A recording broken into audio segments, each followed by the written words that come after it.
Okay, this here is part 3 of the gun series. And this one here is 11 excuses for not owning a gun. Number 1 excuse. I'm too busy to take the time to learn how to handle a gun safely. The truth is, a lot of people are just afraid of guns. They don't want to fool with them. They don't want to learn them. And that's just the bottom line. They're just afraid of them. Number 2, I believe that all guns are evil, even in the hands of the police and soldiers. There is people that feels like that for different reasons. They feel that police and soldiers with guns in their hands are taking the place of God, basically. God complex. They got the gun in their hand, they got control, and they can do whatever. The guns ain't necessarily evil. It's the person who holds them who's got to be responsible for the guns. Number 3, I would rather let a criminal kill me or my family than try to stop him with a gun. And there is people who feels that way, that having a gun in the house poses more problems, more danger towards themselves or children or whatever than not having a gun in the house. Now, number 4, I believe it was wrong for American founding fathers to use guns to overthrow the rule of the British. We should have stayed a colony. When guns got invented, it was just an everyday thing to see a rifle on the side of a horse saddle, on guns attached to the side of people, until it got to the point, around the 20th century when they finally put a stop to it. It wasn't allowed to carry it publicly unless you was in some kind of service or whatever and you have a permit to carry a gun. So, there's that right there. Now, number 6. Okay, I believe that I would never need a gun to defend myself or my family because the police will be constantly watching over me to make sure that I would never be in danger.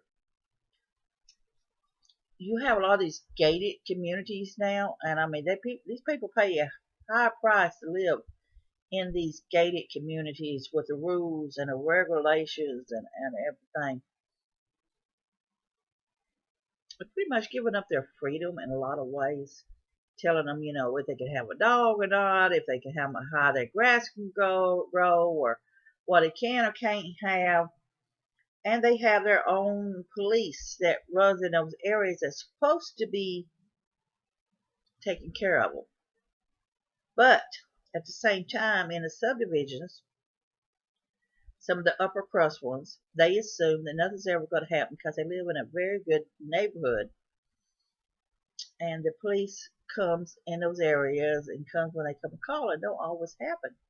It doesn't always happen. I'm sorry. It don't matter what level you're at. It doesn't always happen. Number 7, I trust our courts to keep violent criminals off the street.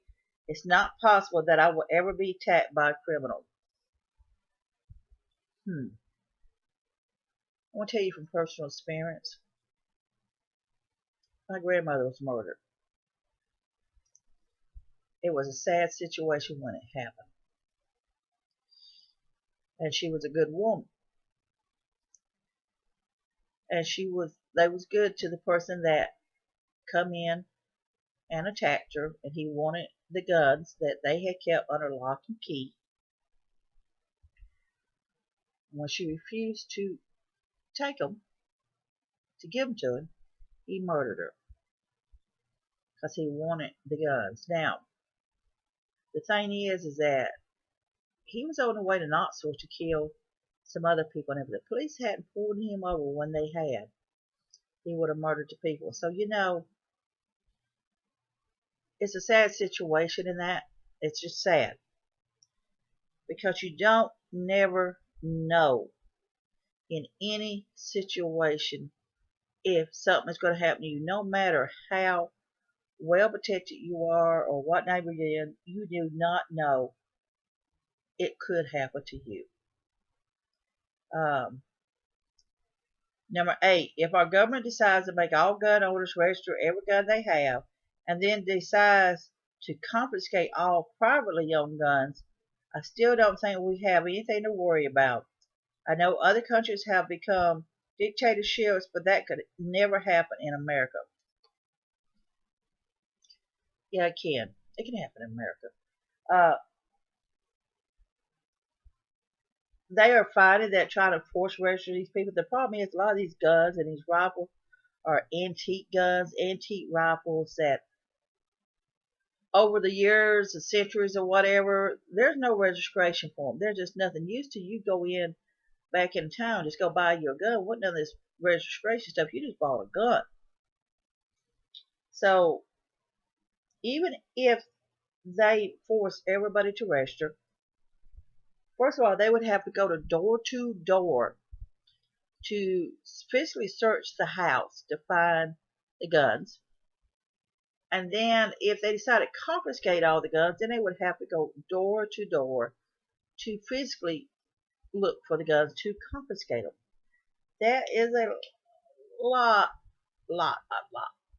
Hmm. One of them said that there is estimated of 101 guns every 100 people in the United States. So that's one gun per person in the United States. So you figure estimated of 400 million people. That's 400 million guns that they would have sorted out. This is the ones they're aware of. This is the ones they're kind of aware of. This don't even include the ones they're not aware of.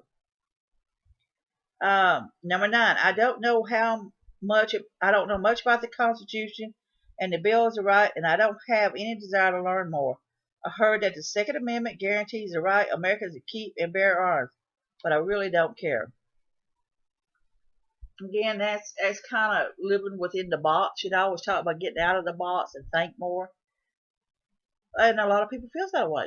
A lot of people really has no use for guns. They have no desire for guns. They don't want to own a gun. I've talked to people about different types of guns that I would like to possibly own. Which one would be the best one for me as a easy to carry gun? A 38 automatic. We're talking about the 9mm is a smaller gun, don't have a longer range. I was talking about 38 automatic gun would probably be a better gun for me. It's heavier, but it would hold more rounds, and it has a better firing range. That is something that I've discussed with people about getting something down the road for myself as a protection deal. And I'm not going to lie to you, in a SHTF situation, if someone's going to kill me, say the world goes apart all at once, and I have acquired some guns from wherever, and I'm trying to survive, it's going to be that person or me. If that person's going to physically harm me and my family and my friends, then I'm going to have to do what I got to do to take care of myself. So a lot of people just really don't care. They don't think nothing's ever going to change. They think, everything. Let's run to the store, run to McDonald's, run to Burger King, we can do all this. I have friends that think like that. They're just going to run to the store. They don't think. They don't care because they're living in a comfortable, in the box life that could turn upside down tomorrow. I'm not saying it ever will. They have a right to their opinions. Number 10 says quite a few criminals have used guns, therefore the government should take guns away from all the good people who don't commit crimes. Then there again is a conflict. There's people who want to get guns banned, feel strongly against them because something tragic happened in their life. Someone got killed due to gang violence, got killed due to a robbery, got murdered for this or murdered for that, accidents with guns. It's a sad case. And I wouldn't want none of that to ever happen. Unfortunately, I have had it happen in my family. One of my family members accidentally shot himself cleaning a gun, and it was a sad situation, but he did not double check the barrels, and there was a bullet wedged in there, and he accidentally killed himself. Another, like I said, my grandmother was murdered. Another friend down the road was accidentally killed in a hunting accident. Uh, the gun was on the fence as they crossed, and when it slid off, it went off and killed him. Now, this does happen, unfortunately, but think about it too. How many people get killed in accidents due to someone going out and getting drunk, someone being high on drugs? Uh, there's so many ways for us to lose our lives, and it's sad when any of this happens on any level, no matter what it is. It's sad that it happens. Then, so that is, the 11 excuses for the reasons why a lot of people don't have guns. And you can make up excuses all day. Now, I found out one of my friends who actually loved guns, and I didn't know she loved guns because she really didn't talk about it. But her boyfriend went out and bought this high dollar gun for her because she just loves guns and they love go out shooting them and all this stuff. And that's fine too. And it can be a very enjoyable hobby to do the skeet shooting and things. For me, how owning a gun should be for the basis of self-defense or for hunting, not really for anything else. I think there's a lot of good people out there. Unfortunately, the bad ones out there makes it hard on the good ones. So, banning the guns, will it solve it? I don't know. Will it make it worse? It's shown by banning guns in different areas, by not allowing the stores to sell guns and stuff anymore, that the crime has been on the uprise because more people buying illegal guns on the street. That we've also taken, some of the countries have not allowed to use guns at all.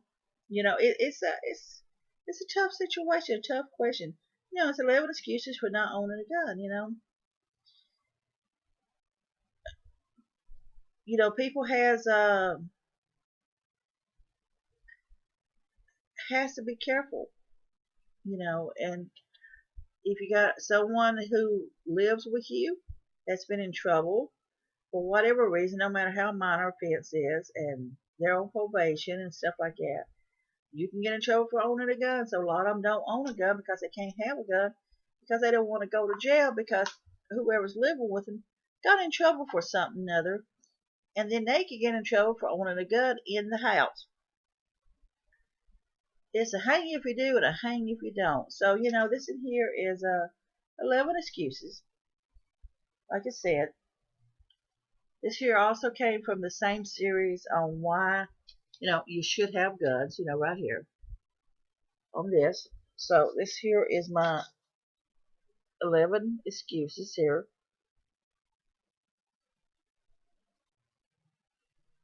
This here, it's a loaded question. I believe there is nothing wrong with owning guns if you are being a responsible person. I believe that by taking guns away from people, all you're doing is creating a market for illegal guns and creating more of a problem by taking guns away from the good people and then creating this underground market for people who has to be forced to go and pay $400 or $500 or $1,000 for a gun and maybe a handful of rounds. It's kind of tough, isn't it? So this is the 3-part series on the gun situation, from the being banned to using to excuses. So this is Live Prepper here. I want you to be safe, be happy. Bless you all.